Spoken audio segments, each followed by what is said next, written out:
Hello everyone, welcome back to प्रेपर्स।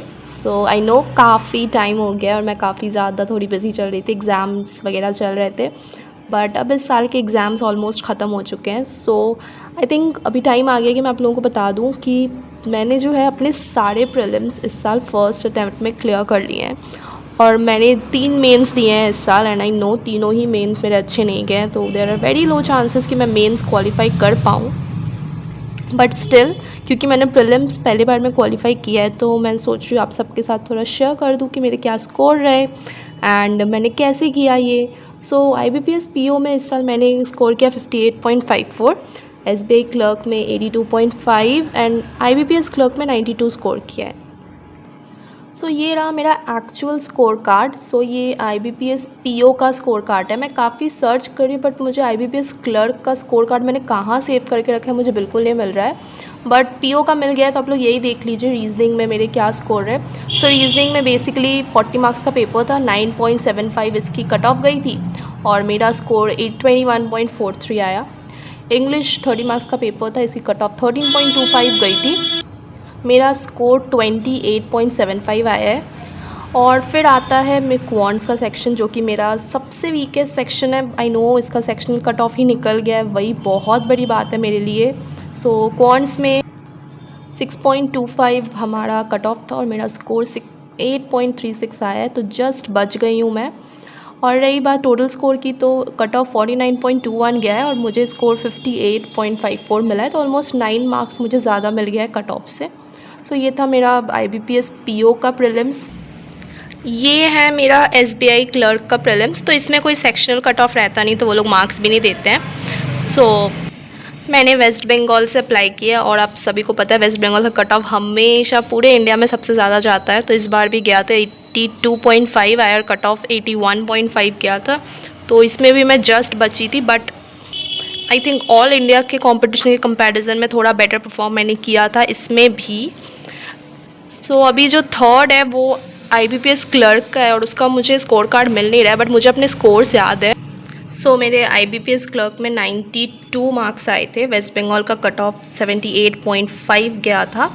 और अगर sectional score की बात करूँ तो मुझे याद है मुझे क्वांट्स में 30 मिला था, इंग्लिश में मेरे फुल मार्क्स आए थे 30/30 और रीजनिंग में मेरे को 32 स्कोर हुआ था। सो आई नो हमेशा से I will tell you English मेरा स्ट्रॉन्गेस्ट पॉइंट रहा है, फिर चाहे वो कोई भी एग्ज़ाम हो, हमेशा इंग्लिश ने मुझे एज अ मेरा एक सेवियर की तरह हेल्प किया इंग्लिश ने मुझे। सो अभी मैं एक एक करके आपको बताती हूँ इंग्लिश की प्रेपरेशन मैंने कैसे की थी। सो यहाँ पे मैंने 2 एग्ज़ाम के स्कोर्स लगाए बिकॉज इन्हीं का सेक्शनल कट ऑफ हमें पता है।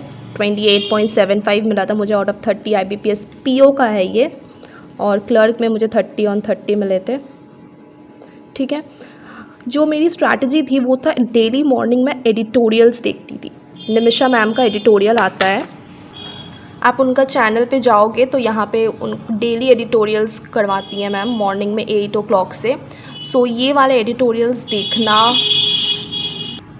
कंपल्सरी है बिकॉज़ इससे ना सिर्फ आपकी रीडिंग इम्प्रूव होती है, आपकी वोकैब हो जाती है, आपकी ग्रामर हो जाती है। सो सब चीज़ का आपका रिविज़न हो जाता है। ऑलमोस्ट 1 घंटे की क्लास चलती है पूरे दिन में, आपको ये तो ज़रूर से ज़रूर देखना है। ये इसमें कोई ऑप्शन नहीं है ये इफ़ एंड बट का, ये आप मॉर्निंग में 1 घंटा देखोगे आपके इंग्लिश के जो बेसिक है वो बहुत अच्छे से क्लियर हो जाएगा, क्योंकि इसमें आपके वोकैब हो जाएगी, आपका रीडिंग इम्प्रूव हो जाएगा, आपके एडिटोरियल्स रीड कर रहे हो तो आपको थोड़ा नॉलेज भी मिल जाएगा, साथ ही में ग्रामर भी इम्प्रूव हो जाएगी। तो ये क्लासेस तो मस्ट है इंग्लिश के लिए। तो मॉर्निंग में उठ के सबसे पहले ये क्लासेस करते थे मैं। जो सेकंड चीज़ मैं करती थी वो था मैं डेली के 4 RC और 4 पैराजंबल याद से बनाती थी। ये जनरली मैं मॉर्निंग में मैं इंग्लिश से ही स्टार्ट करती थी, मेरा मॉर्निंग इंग्लिश 4 RC 4 पैराजंबल हो जाता था।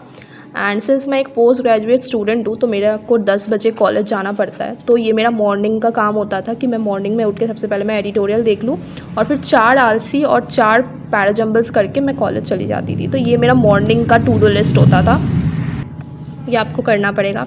इसके अलावा आपको डेली का 120 रूल्स ऑफ ग्रामर है, मैम ने अपलोड कर रखा है अपने चैनल में, मैं दिखाती हूँ आप लोगों को। आप यूट्यूब पे सर्च करोगे आपको मिल जाएगा 120 rules of grammar. And daily का एक सेक्शनल टेस्ट आपको ज़रूर देना है, इसमें कोई इफ़ एंड बट नहीं है। आपको सबसे पहले अपना बेसिक्स वगैरह तो क्लियर करते रहोगे आप, साथ ही साथ आपको डेली का एक सेक्शनल टेस्ट देना है, ये वाला बहुत ज़रूरी है।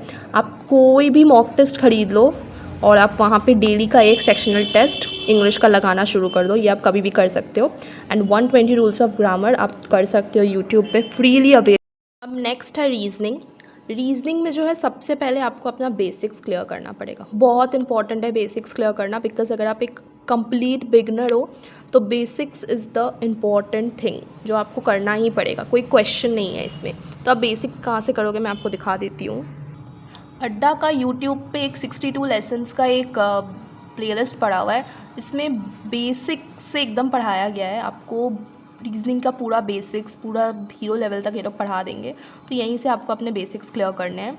तो सबसे पहले तो आपका ये काम है, आपको ये बेसिक्स कंप्लीट करने हैं। और ये कंप्लीट हो जाने के बाद आपको डेली के 4 पजल्स लगाने हैं, बहुत इंपॉर्टेंट है डेली के 4 पजल्स। मिसलेनियस प्रैक्टिस करनी है, सिलोगिज्म हो गया, इनइक्वालिटी हो गया, अल्फा न्यूमेरिक सीरीज़ हो गया, इनपुट आउटपुट हो गया, ये सब बेसिक्स है, ये सब आपको करने पड़ेंगे। उसके बाद ये करेंगे और डेली के 1 से 2 सेक्शनल टेस्ट लेंगे। Mock test is very important, आपकी प्रैक्टिस इसी से होगी। सो मॉक को तो बिल्कुल भी फॉर ग्रांटेड नहीं लेना है, डेली का मॉक लगाना है। तो ये हो गया आपका रीजनिंग। अभी बचा थर्ड क्वांट्स है। आई डोंट थिंक इसमें मुझे आप लोगों को कोई सजेशन देना बनता है, बिकॉज इट्स मेरा इतना ज़्यादा स्ट्रॉन्ग नहीं है क्वांट्स, बट फिर भी जस्ट मैंने प्रीलिम्स क्लियर किया तो आई थिंक थोड़ा बहुत तो मुझे आइडिया है। सो सबसे पहले तो आपको डेली ना स्पीड मैथ्स करने हैं, 50 तो मिनिमम है, आप लोग 100 भी कर सकते हो। टाइमर ऑन करके कोशिश करना 50 ये जो है ये आप half time that is 25 minute में 50 स्पीड मैथ्स सब कंप्लीट कर लो। टाइमर लगा के करना, शुरू में 50 क्वेश्चन 50 मिनट में करो, बट विथ टाइम 50 को 25 मिनट में उतारने की कोशिश करो, because prelims is all about speed. Speed नहीं आएगा तो प्रीलिम्स क्लियर नहीं हो पाएगा। सो प्रीलिम्स के लिए सबसे पहले तो ये स्पीड मैथ्स प्रैक्टिस करो और अरिथमेटिक करना चालू करो चैप्टर वाइज। सब कहाँ से करोगे अरिथमेटिक ये भी दिखा देती हूँ आपको।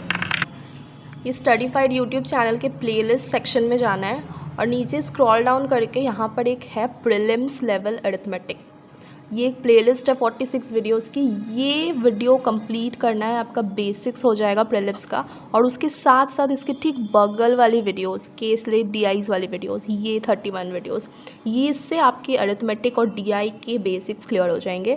वंस आप लोग ये कंप्लीट कर लो, आपको चैप्टर वाइज अरिथमेटिक प्रैक्टिस करनी है और डेली के 4 DIs करने हैं और इसके साथ साथ सेक्शनल टेस्ट भी देने हैं। सो ये था मेरा एनालिसिस, मैंने जो एग्ज़ाम्स दिए हैं क्लियर किए हैं कैसे किए हैं उसके लिए ये था। इसके अलावा इंग्लिश के लिए मैंने क्योंकि इतना अच्छा स्कोर किया है इंग्लिश में, आप लोग देख ही सकते हो। IBPS PO के इंग्लिश में 28.75 और IBPS क्लर्क में तो फुल मार्क्स मिले हैं। सो इंग्लिश के लिए थोड़ी और एक्स्ट्रा स्ट्रैटेजीज़ है, तो अगर आप लोगों को चाहिए तो आप लोग कमेंट में बताइएगा, मैं अगले वीडियो में लाने की कोशिश करूँगी। तब तक के लिए अच्छे से पढ़ाई कीजिए और मुझे भी पढ़ाई करना पड़ेगा, बिकॉज मेंस तो क्लियर नहीं हो पाया है, तो मेंस के लिए नेक्स्ट ईयर बहुत अच्छे से पढ़ाई करनी है। सो साथ में क्लियर करते हैं, अच्छे से फोकस करते हैं। So best of luck, see you in the next video. Subscribe कर दीजिएगा प्लीज़।